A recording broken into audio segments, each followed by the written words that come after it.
नमो अर्हन्ताणं नमो सिद्धाणं नमो आयर्याणं नमो अध्यायाणं नमो लोये सव्यसावुणम् ऐसो पंच नमो यारो सव पावपणासिनो मंगलाणं च सवेसिं परमं होहि मंगलम् चत्तारि मंगलम् अरहन्ता मंगलम् सिद्धा मंगलम् साहु मंगलम् केवली पर्णातो धम्मो मंगलम् चत्तारि लोगोत्तमा अरहन्ता लोगोत्तमा सिद्धा लोगोत्तमा साहु लोगोत्तमा केवली पर्णातो धम्मो लोगोत्तमो चत्तारि शरणं पवजामि अरहन्ते शरणं पवजामि सिद्धे शरणं पवजामि साहु शरणं पवजामि केवली पर्णातं धम्मं शरणं पवजामि केवली पर्णातं धम्मं शरणं पवजामि।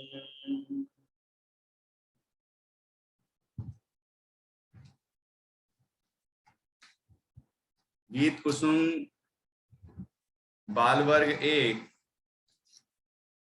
कविता क्रमांक 7 विवेकी हंस।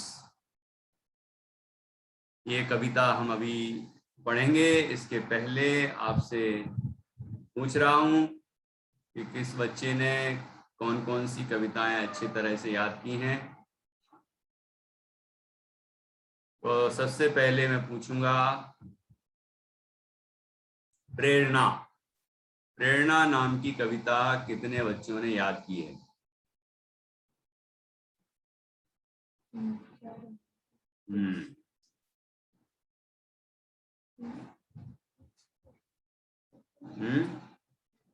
नहीं आती? अच्छा, चलो देखता हूँ किस किस को आती है। 1 2 3 4 5 6। वाह यार, बिना देख के बोलना अच्छे से। 42 नंबर पेज पर है सौम्या। प्रेरणा। चलो बोलो गुंजन और गुलाबी। जानो चेतन जिन सम तू राग देश हो जाएंगे छू जिन मंदिर में जाना तू प्रभु को भज प्रभु बन जा तू स्वाध्याय भी करना तू सिद्धों सा सुख पाना तू विनय गुरु की करना तू ज्ञान विराग को पाना तू जीवन सफल बनाना तू मुक्तिपुरी में जाना तू मुक्तिपुरी में जाना तू। बहुत बढ़िया, कितना अच्छा सुनाया, बहुत अच्छा। इसके बाद अब मैं सुन रहा हूँ। अच्छा, अरे भैया प्रकृति तो पता नहीं क्या कह रही है। मुझे भी प्रेरणा कविता सुनानी है। अच्छा तो सुनाइए। जानो चेतन जिन सम तू राग देश हो जाए किछु जिन मंदिर में जाना तू प्रभु बन प्रभु प्रभु भज प्रभु बन जाना तू स्वाध्याय भी करना तू सिद्धों सा सुख पाना तू विनय गुरु की करना तू ज्ञान विराग को पाना तू जीवन सफल बनाना तू मुक्तिपुरी में जाना तू जीवन सफल बनाना तू मुक्तिपुरी में जाना तू। जय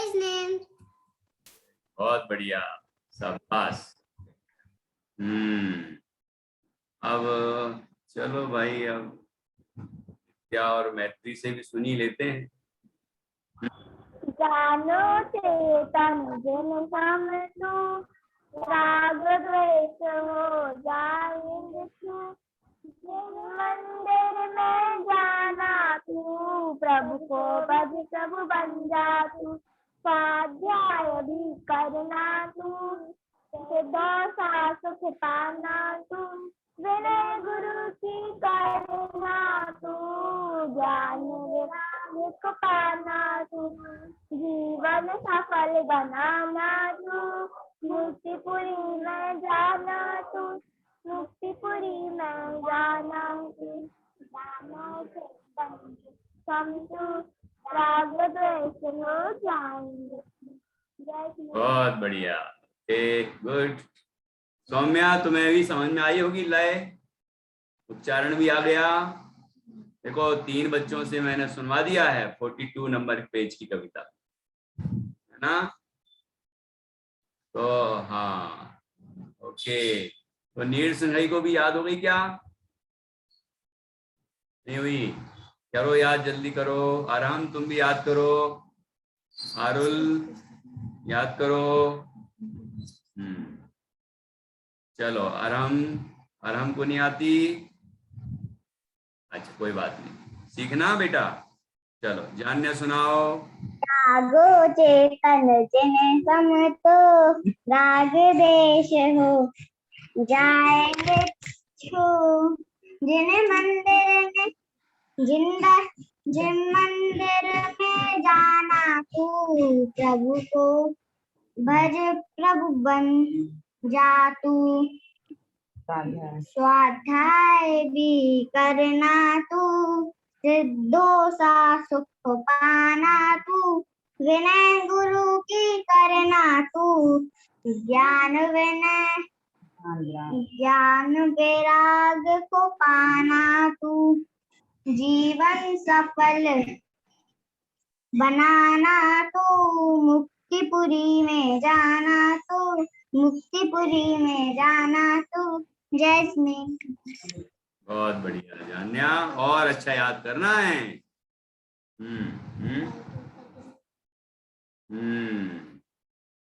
ठीक है, चलिए अब बताओ, जल्दी से सुनाओ। 7 तत्व, कौन सुना रहा है? 7 तत्व।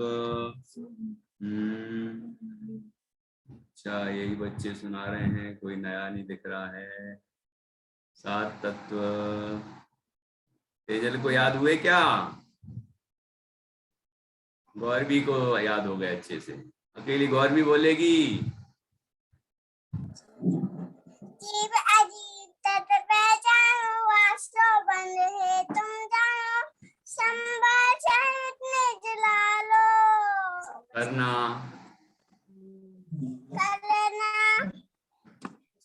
मुक्ति पा कभी न भमना। 7 तत्व एक कहलाते हैं, जान बिना सब सुख पाते हैं। आओ करें भेद विज्ञान, हो बिलापा है शिव ध्यान। भैया जी, गौरवी को प्रार्थना सुनानी थी। ठीक है, ठीक है। कौन सी? ठीक है, बहुत अच्छा, और अच्छे से याद करना। अब चलो, अब देखता हूँ।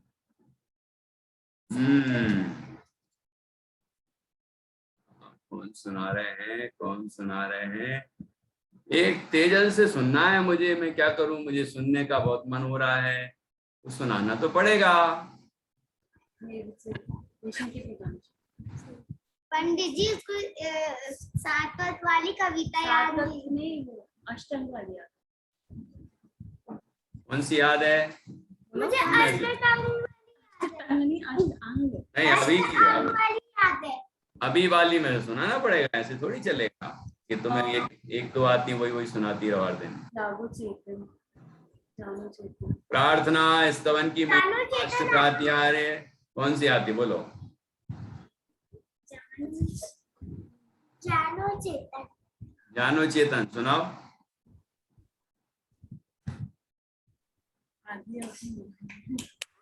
जानू चेतन हाँ सुनाइए। सुनाओ।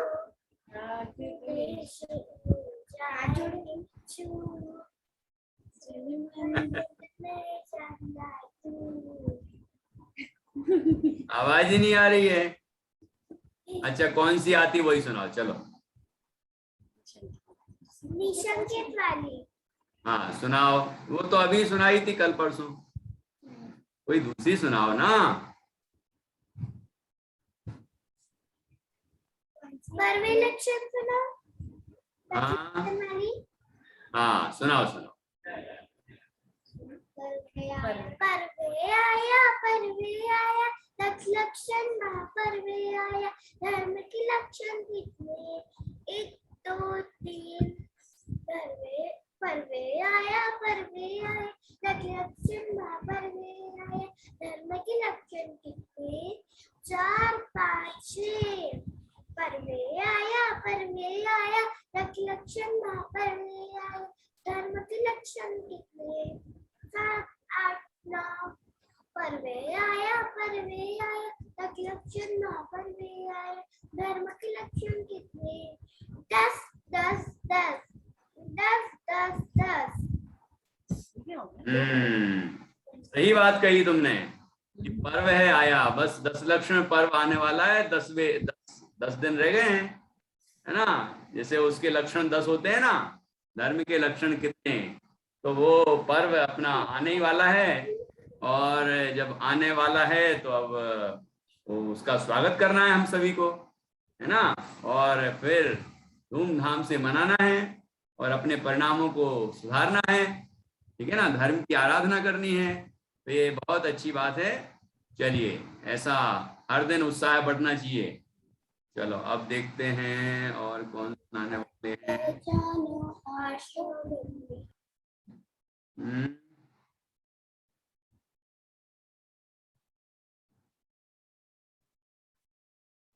चलो अरहम तुम कौन सी सुनाओगे, जल्दी से सुना दो फटाफट। फिर सौम्या से भी सुनने वाले, एक कोई भी अपने मन से जो भी तुम्हें आती है वो सुनाओ। चलो इतने दिन में जो भी याद होती एक कौन सी वाली सुनाओगे? बता, मैंने नहीं याद की। नहीं हाँ कौन सी है? कोई भी नहीं आती। इसको याद करने के लिए बोलती हूँ तो मना करता है ये। अरे भाई याद किया करो ना। कौन ना? सी सबसे सरल वाली याद करना, नमन, है ना, शुरू से एकदम छोटी छोटी कविताएं हैं सरल सरल, वो याद करना। देखो मैं छोटे बच्चों को सुनाता हूँ। हाँ देखो चलो ये तितली रानी सुनाएगा। हाँ सुनाओ सुनाओ। सुनाओ मीरा। तितली रानी वाली जाती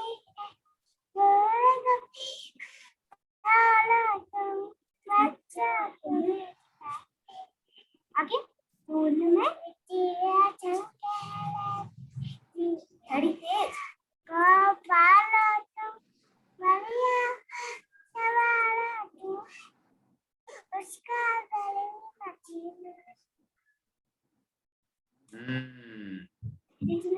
अच्छा सुनाया है ना,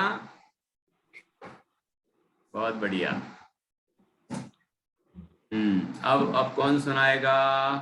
देखो ये तो अभी कितना छोटा सा बच्चा था, है ना। अब ये देखो और ये एक छोटा बच्चा इधर भी है। हाँ प्रतिष्ठा का भाई है। और वाली सुनाओ।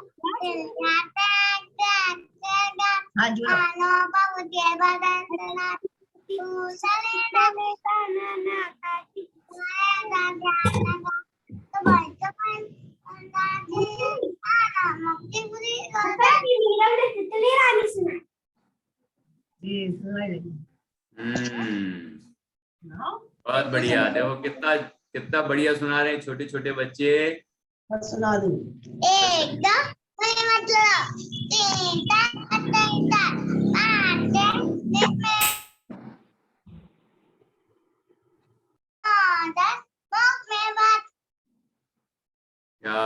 बात है भाई, कर दिया, वो तो सुना दी।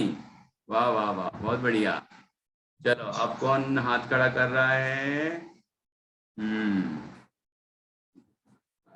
वाह भाई, सानवी इधर। बस आरुल नहीं सुनाती आजकल, बाकी सब अच्छे अच्छे सुना रहे हैं। आरुल सुनाओ जल्दी तैयार करके। अभी 6 वाली तुमसे तो 6 में से ही सुनेंगे। अभी वाली लेटेस्ट। सौम्या सुनाओ। मैं समोसा नहीं आती मेरे को। अरे आती है वो तो ठीक है, और कितनी आती है? एक चिड़िया आती है, एक समोसण आती है, और कौन सी आती? और चंदा मामा की 2 लाइन आती है। चंदा मामा की 2 लाइन आती हैं, अच्छा। तो समोसण की पूरी आती है? हाँ। पक्का? हाँ। आओ हैं? आइए, जो पूरी आती है वो जल्दी सुनाओ।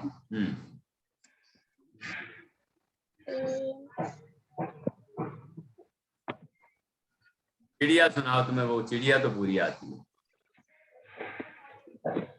एक चिड़िया की चोंच एक, पर से भी निज आत्म को देख, 2 पंख और आंखें 2, जे दर्शन कर निज सुख लो, 2 पैर पर दिल है एक, सुख पाने का मार्ग एक, चिड़िया उड़ती नभ की ओर, हम भी चले मुक्त की ओर। बहुत बढ़िया, मुझे पता था ये वाली तो तुम्हें बहुत अच्छे से आती है। हाँ, लेकिन आगे भी तो बढ़ना है, मुक्ति की ओर चलना है कि नहीं? मुक्ति की ओर चलना है तो आगे आगे भी तो सीखना पड़ेगा, ठीक है नहीं? बहुत अच्छा। और नई नई सीखना। अब सानवी से सुनते हैं, लेकिन पहले वाली नहीं सुनेंगे सानवी, अभी 6 में से सुनेंगे लेटेस्ट वाली। हाँ, अभी अभी वाली। हाँ, अच्छा।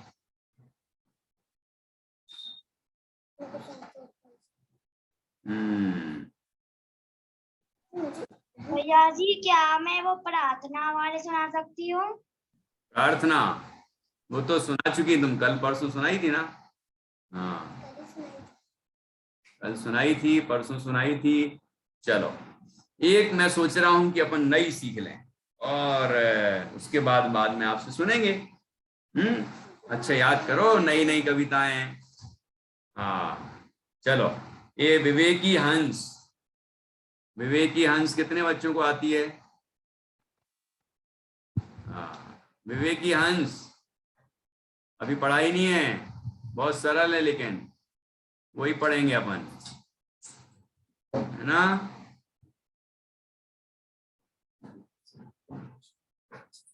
चलो पढ़ते हैं। किताब में, इसमें पीडीएफ में भी दिखाता हूँ आपको। विवेकी हंस।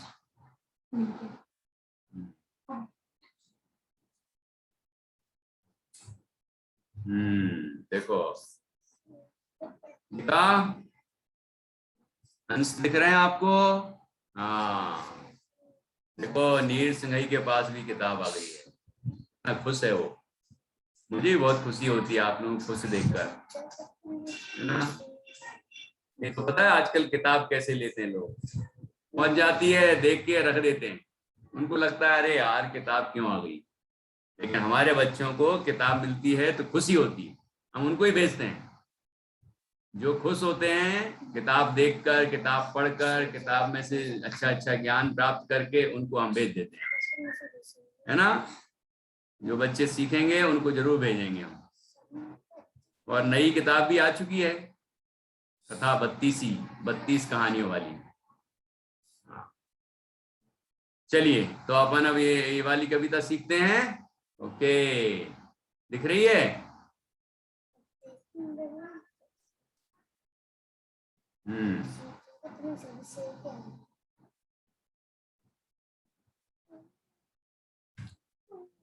सबसे सुंदर सबसे प्यारा पक्षी जगत में सबसे न्यारा।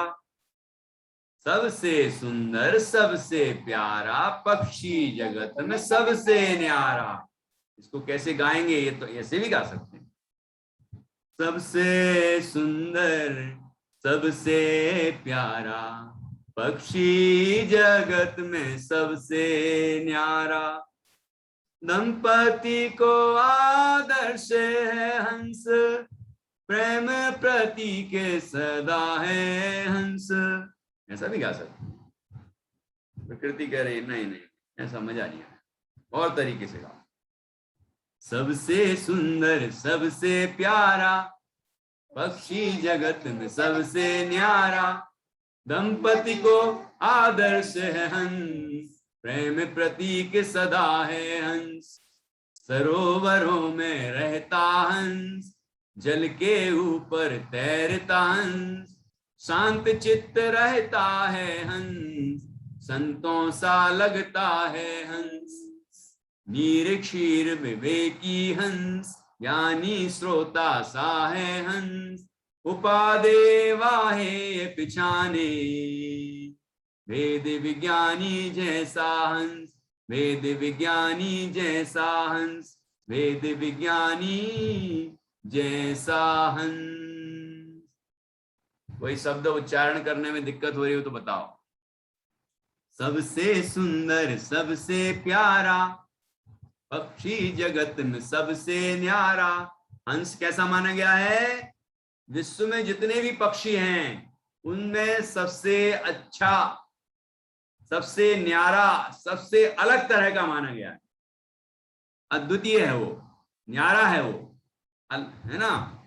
क्या क्या है उनकी विशेषताएं? हंस की विशेषता क्या है जो कि उसको कुछ विशिष्ट माना गया है? अभी जीवनधर कुमार की कहानी में भी उनके पूर्व भाव की घटना आएगी तो उसमें भी हंस युगल की बात आएगी। जिन जिन ने उस दिन जब मैंने कहानी सुनाई थी आपकी क्लास में और सुनी होगी, ध्यान दिया होगा तो उन्हें पता होगा, है ना। उसमें भी हंस की कहानी आएगी। ठीक, सुना दूं क्या? नहीं नहीं नहीं, जीवनधर चरित्र चल रहा है ना रात को, उसमें ही अब आएगी तभी सुनाऊंगा। चलो अभी तो देखो। तो सबसे सुंदर सबसे प्यारा, सबसे सुंदर माना जाता है, सबसे प्यारा माना जाता है। और पक्षी जगत में जितने भी पक्षी हैं जगत में, है ना, पक्षी जगत मतलब पक्षियों का जो जगत है, पक्षियों के संसार में मतलब सारे पक्षियों में सबसे न्यारा है वो हंस। क्या क्या विशेषताएं उसको? उसमें दंपति को आदर्श है हंस। अब ये तेजल सोच रही है ये दंपति क्या होता है? दंपति क्या होता है? ये दंपति तो आपको मम्मी पापा से पूछना पड़ेगा, है ना। वो दंपति हैं। दंपति मतलब पति पत्नी। पति पत्नी जो होते हैं उनको कहते हैं दंपति। ठीक है। तो दंपति को आदर्श है हंस, वो उसको आदर्श मानते हैं क्योंकि जो ये हंस जो है ना युगल में रहते हैं, जोड़े में, दो दो रहते हैं, दो दो। ये सिंगल नहीं रहते, कभी अकेले अकेले नहीं रहते, ये दो दो करके रहते हैं जोड़े में। एक मादा होगा, एक नर होगा, है ना। मतलब एक स्त्री और एक पुरुष, तो इस तरह से ये जोड़े में रहते हैं। और प्रेम प्रतीक सदा है हंस, वे एक दूसरे को बहुत प्रेम करते हैं, इसलिए दंपति को वो आदर्श होता है। वो कहते हैं हम भी ऐसे ही, पति पत्नी भी दोनों साथ में रहें, दोनों एक दूसरे से प्यार करें, है ना। इस तरह वो विचार करते हैं। तो हंस को प्रेम का प्रतीक माना जाता है। ठीक है ना। तो अब जो लोग इस बात को समझते नहीं हैं वो पता नहीं किस किस को प्रेम का प्रतीक मान लेते हैं, है ना। अब कुछ भी उसके हिस्ट्री क्या है, उसके पीछे क्या रहस्य है, उसको भूल जाते हैं, है ना। उसमें कोई आदर्श थोड़ी है वो, है ना, उसमें कोई आदर्श नहीं है। लेकिन इसमें आदर्श है। आदर्श हो तो ऐसा हो कि जो जिसको हम जैसा हम जीना चाहें। ठीक है ना। तो दंपति को आदर्श है हंस, प्रेम प्रतीक सदा है हंस। लोग वैलेंटाइन मनाते हैं, पता नहीं काय को मनाते हैं, वो दोनों प्रेमी प्रेमिका कभी मिल ही नहीं पाए, वो शादी तो हुई नहीं, हैं, और वो ताजमहल को प्रेम का प्रतीक मान लेते हैं। जैसे मुमताज के लिए शाहजहां ने महल बनाया, वो क्या बनाया, ताजमहल। ऐसे हमारे लिए ही बनाए। तो मतलब क्या कहना चाह रहे हो कि मतलब हम मरे तो हमारा पति हमारे लिए महल बनाए तो क्या फायदा हुआ, बताओ। ये तो साथ में रहते हैं दोनों। तो इसलिए शास्त्रों में हंस युगल को प्रेम का प्रतीक माना गया है और पति पत्नी के लिए वो आदर्श माने गए हैं। इसीलिए यहां पर कहा कि वो ऐसी विशेषता उनमें ही पाई जाती है। और क्या विशेषता पाई जाती है, तो ये 4 लाइनें हो गई।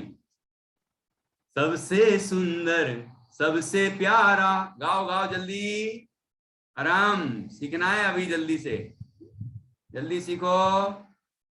सबसे सुंदर सबसे प्यारा, पक्षी जगत में सबसे न्यारा, दंपति को आदर्श है हंस, प्रेम प्रतीक सदा है हंस, सरोवरों में रहता हंस। कहाँ रहता है, सरोवर, कहते हैं मान सरोवर बोलते हैं, है ना। सरोवरों में रहता है, ऐसे वैसे कहीं भी नहीं रहता हंस, सरोवरों में रहता हंस। क्या करता है वो, जल के ऊपर तैरता हंस।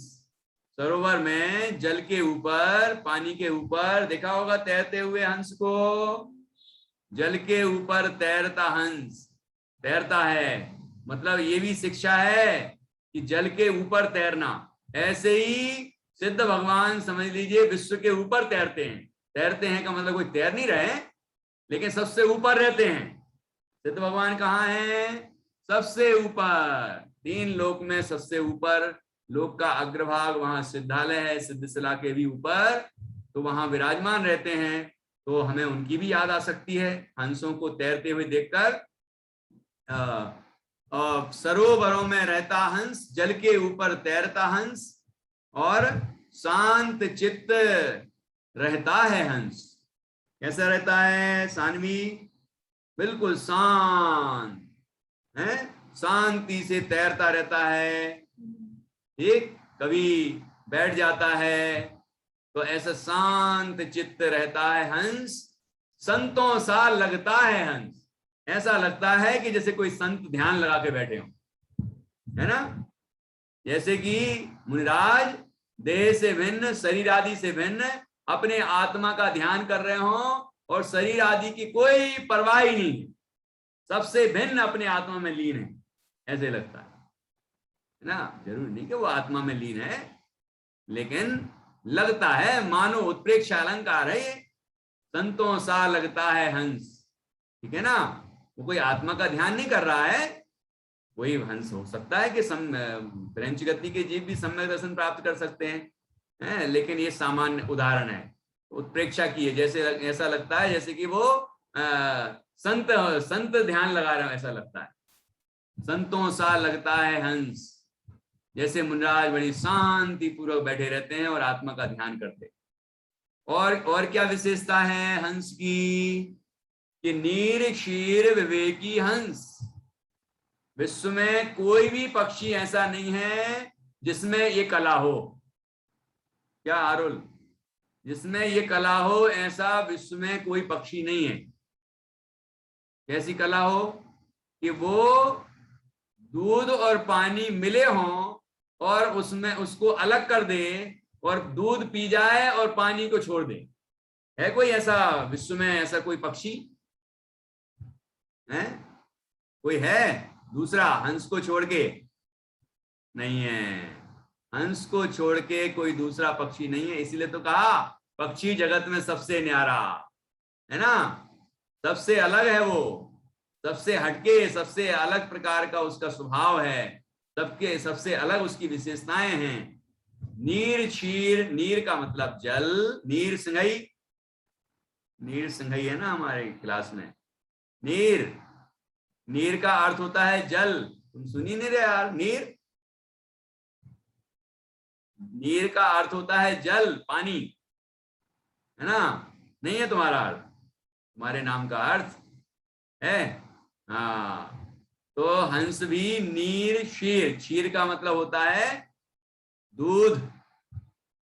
अरम, क्षीर का क्या मतलब होता है? दूध। तो दूध और पानी, पानी और दूध वो मिले हुए रहते हैं ना, तो उनको अलग अलग कर देता है वो, और दूध को पी जाता है और पानी को छोड़ देता है। ये कैसे करता है? एक बार बताया था आपको, बताया ना, कि वो जैसे ही दूध में अपनी चोंच डालता है वैसे ही दूध फट जाता है, और गाढ़ा गाढ़ा गाढ़ा गाढ़ा जो दूध है ना, उसको वो खा जाता है पूरा, और पानी पानी को छोड़ देता है, क्योंकि उसकी चोंच में क्षार रस होता है, खटास होती है। क्षार बोलेंगे कि हाँ, खट्टापन, खटास, खटास होती है। जैसे कि अपन नींबू डालते हैं ना दूध में, दूध में नींबू डाल देंगे तो फट जाएगा, और छेना निकाल लेते हैं, छेने के रसगुल्ले बनते हैं, छेने की मिठाई वगैरह बना लेते हैं। तो वो उसके चोंच में ही वो नेचुरल ऐसा ही प्राकृतिक रूप से उसके पास ऐसा गुण होता है उस चोंच में, कि जैसे वो दूध में डालता है दूध फट जाता है, और दूध में से जितना गाढ़ा गाढ़ा मीठा मीठा और बढ़िया स्वादिष्ट जो भाग होता है उसको उसको उसको पूरा खा जाता है, और पानी पानी को वहीं पड़ा रहने छोड़ देता है। इसलिए कहते हैं जगत में कि हंस दूध को दूध और पानी को पानी कर देता है, दूध और पानी को भिन्न भिन्न कर देता है। ये कला हंस में होती है कि नहीं? नीर क्षीर विवेकी हंस, ज्ञानी श्रोता सा है हंस। ऐसे ही ज्ञानी श्रोता होता है। सम्यक ज्ञानी श्रोता कैसा होता है? प्रकृति कैसा होता है श्रोता, सच्चा श्रोता?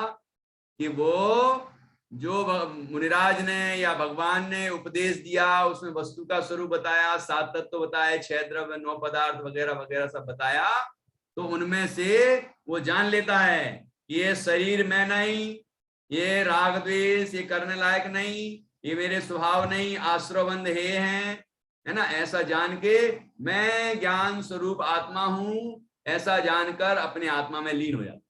मैं जीव हूं, शरीर अजीव है, मुझ में ज्ञान है, शरीर में ज्ञान नहीं है, मैं ज्ञान से जानता हूं, शरीर को जानता नहीं है, इसलिए शरीर से भिन्न मैं आत्मा हूं, ऐसा जान के वो अपने में लीन हो जाता है, अपना आनंद लेता है।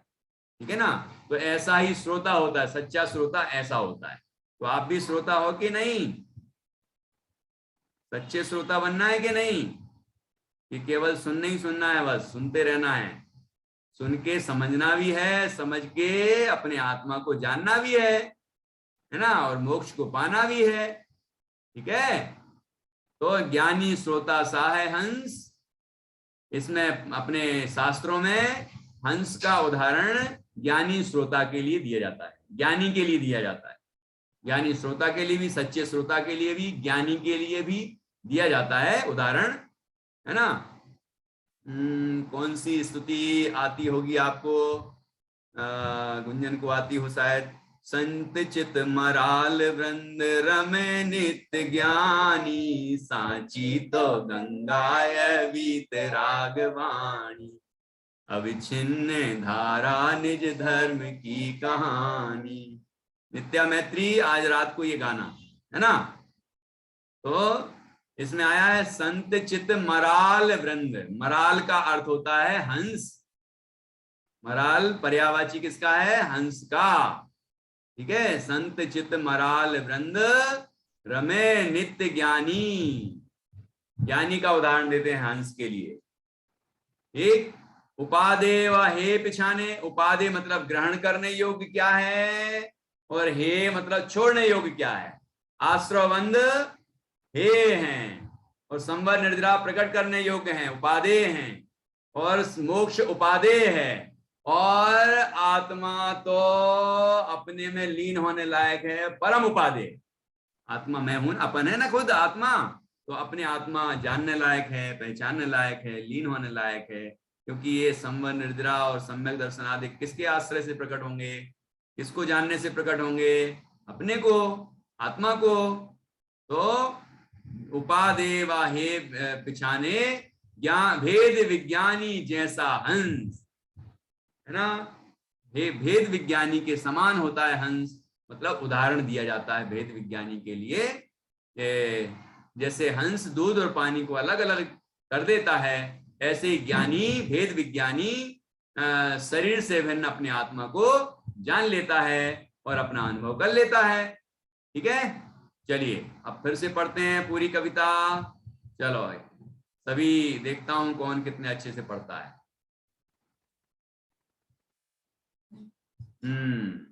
चलो अपने पास से पढ़ना, अपनी किताब में से। सबसे ये विवेकी हंस, सबसे सुंदर सबसे प्यारा, पक्षी जगत में सबसे न्यारा। सबसे सुंदर सबसे प्यारा, पक्षी जगत में सबसे न्यारा। दंपति को आदर्श है हंस, दंपति को आदर्श है हंस, प्रेम प्रतीक सदा है हंस।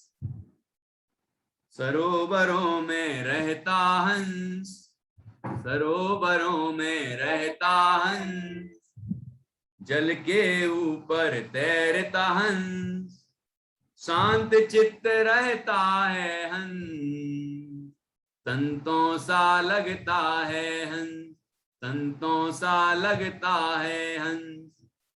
नीर शीर विवेकी हंस, ज्ञानी श्रोता सा है हंस, उपादेय वाहे पिछाने, वेद विज्ञानी जैसा हंस। सबसे सुंदर सबसे प्यारा, पक्षी जगत में सबसे न्यारा। है कि नहीं? ये जो लिखा है वो ऐसा ही है कि नहीं है? बोलो, समझ में आया कि नहीं आया? हाँ, अच्छे से कविता याद करना गौरवी। हाँ, अच्छे से याद करना है। चलो अभी कौन कौन मेरे प्रश्नों का उत्तर दे पाएगा मैं पूछता हूं। इस कविता में हंस को दंपति के लिए आदर्श बताया है, तो दंपति का क्या अर्थ है? गुंजन। भैया जी, दंपति का अर्थ है पति पत्नी। पति पत्नी के लिए आदर्श है कि मिलजुल के रहें, है ना, प्रेम से रहें, गृहस्थ अवस्था में, श्रावक अवस्था में, और एक दूसरे की धर्म की आराधना में सहायता करें, है ना, ऐसा जीवन जीना चाहिए। प्रेम प्रतीक सदा है हंस, प्रेम का प्रतीक है ना, और प्रेम तो पति पत्नी बनने के बाद ही होना चाहिए। है कि नहीं? वो दुनिया भर के जो फालतू त्योहार मनाते हैं, त्योहार क्या है वो, है ना, वैलेंटाइन वगैरह जो भी हैं, इसमें क्या है? तो ये कोई हमारी संस्कृति नहीं है, भारतीय संस्कृति नहीं है, ठीक है ना, तो ऐसी चीजें नहीं मनाना चाहिए। चलो आगे बढ़ते हैं। कहाँ रहता है हंस और क्या करता है हंस? कौन बताएगा? कहाँ रहता है? अरहम बताएगा। अरहम बताओ, कहाँ रहता है हंस?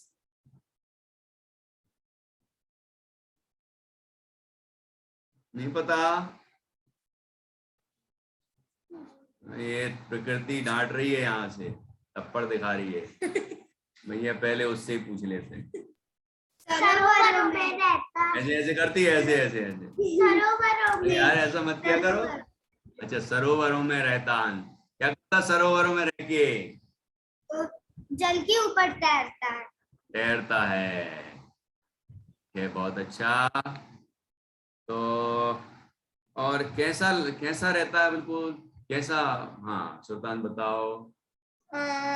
एकदम शांत रहता है और ऐसा लगता है कि कहीं वो वहां कहीं संत बैठा है। हाँ, ऐसा लगता है उसको देख के कोई संत बैठे हो शांति से, है ना, हमारे मुनराज को शांति से बैठे रहते हैं। अब वो हंस कोई आत्मा का ध्यान नहीं कर रहा होगा, कोई कर रहा हो क्या भरोसा, वो भी तो संगी पंचेंद्रिय है?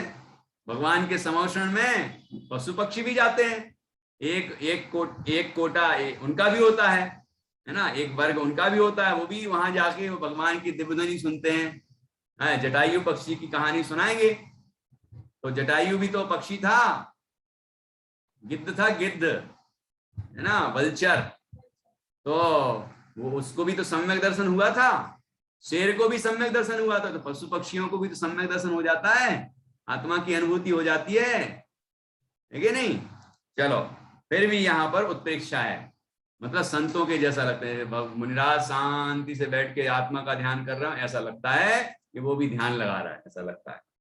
चलो आगे, नीर क्षीर विवेकी हंस क्यों कहा गया है? हंस को नीर क्षीर विवेकी कहा गया है, क्यों है? आरोही बताएगी, बोलो। क्योंकि वो दूध का दूध और पानी का पानी कर देता है। कैसे करता है? उसकी चोंच में, वो उसकी चोंच जैसे ही वो दूध में डालता है तो दूध अलग हो जाता है और पानी अलग हो जाता है, क्योंकि उसकी चोंच में खट्टापन रहता है। फिर क्या करता है वो? और वो दूध को पी जाता है, खा जाता है। हाँ, दूध को पी जाता है, पानी को छोड़ देता है। तो वह हंस किसकी तरह है? हंस का उदाहरण किसके लिए दिया जाता है? हाँ बताओ प्रतिष्ठा। हंस ज्ञानी श्रोता है। ज्ञानी श्रोता का उदाहरण दिया जाता है, ज्ञानी श्रोता के लिए, सच्चे श्रोता के लिए हंस का उदाहरण दिया जाता है। और किसके लिए दिया जाता है? दूसरा पॉइंट, चलो बताओ दूसरा पॉइंट, और किसके लिए दिया जाता है? एक तो सच्चे श्रोता के लिए, और दूसरा किसी को आ रहा है? नहीं आ रहा। आरुल को आ रहा है? हाँ बोलो। के प्रश्न ये है, हंस मतलब जो मुझे भी एक प्रश्न है। अरे दीदी तो मेरे प्रश्न का उत्तर दो पहले। मैंने अपने प्रश्न का उत्तर देने के लिए हैंड रेज किया था। अच्छा ठीक है, आप प्रश्न बोलिए। मेरे दो प्रश्न है। पहला प्रश्न है मेरा हंस के ही बारे में है। हंस जो होता है वो मांस खाता है, नहीं मतलब वो मछलियां से मांस खाता है। अरे वो बगुला होता है, ओ टांग पर खड़ा रहता है ना, पैर पर खड़ा रह के ऐसा लगता है ध्यान कर रहा हो, वो जैसे ही मछली आती है ध्यान से देखता है मछली को और फट से पकड़ लेता है। हाँ, अब समझ में आया। वो है बगुला। बगुला मतलब डक, नहीं वो तो बतख होता है। तो क्या बोलते हैं बगुला को, देख लेना, मम्मी बता देंगे। हाँ आगे बोलो दूसरा प्रश्न। दूसरा प्रश्न ये है, मतलब जो स्टार्टिंग से मीनिंग हम बता रहे थे, कविता के स्टार्टिंग की मीनिंग है ना, बता रहे थे, तब मेरी क्लास लीव हो गई थी क्योंकि मेरा इंटरनेट अच्छा नहीं है। तो कौन सा शब्द नहीं आया आपको, बताओ। शब्द नहीं है, मतलब एकदम स्टार्टिंग की कविता का मीनिंग। अच्छा मैं बताता हूँ। सबसे सुंदर, सबसे प्यारा, ये तो समझ में आ गया।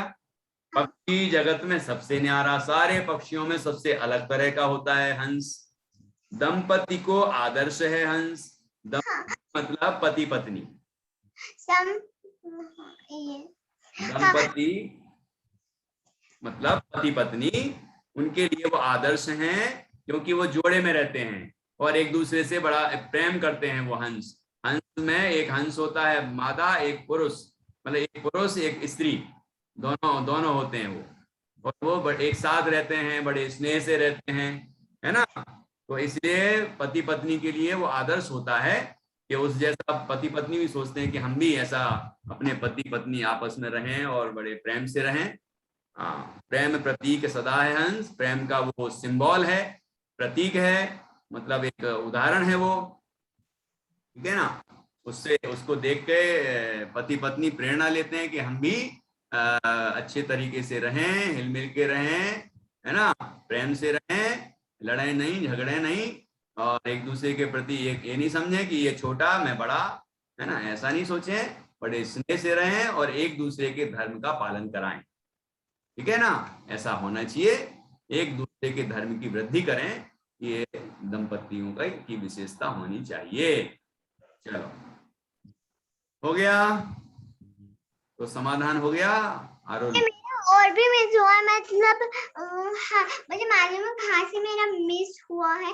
मतलब आप बोल रहे थे हंस दूध और पानी को अलग कर देता है, ऐसा पक्षी ऐसा पक्षी एकदम वो वाला जो वो लाइन थी ना, उसके बाद दोबारा थोड़ा थोड़ा मीनिंग मुझे मतलब तब वो मुझे नहीं मालूम।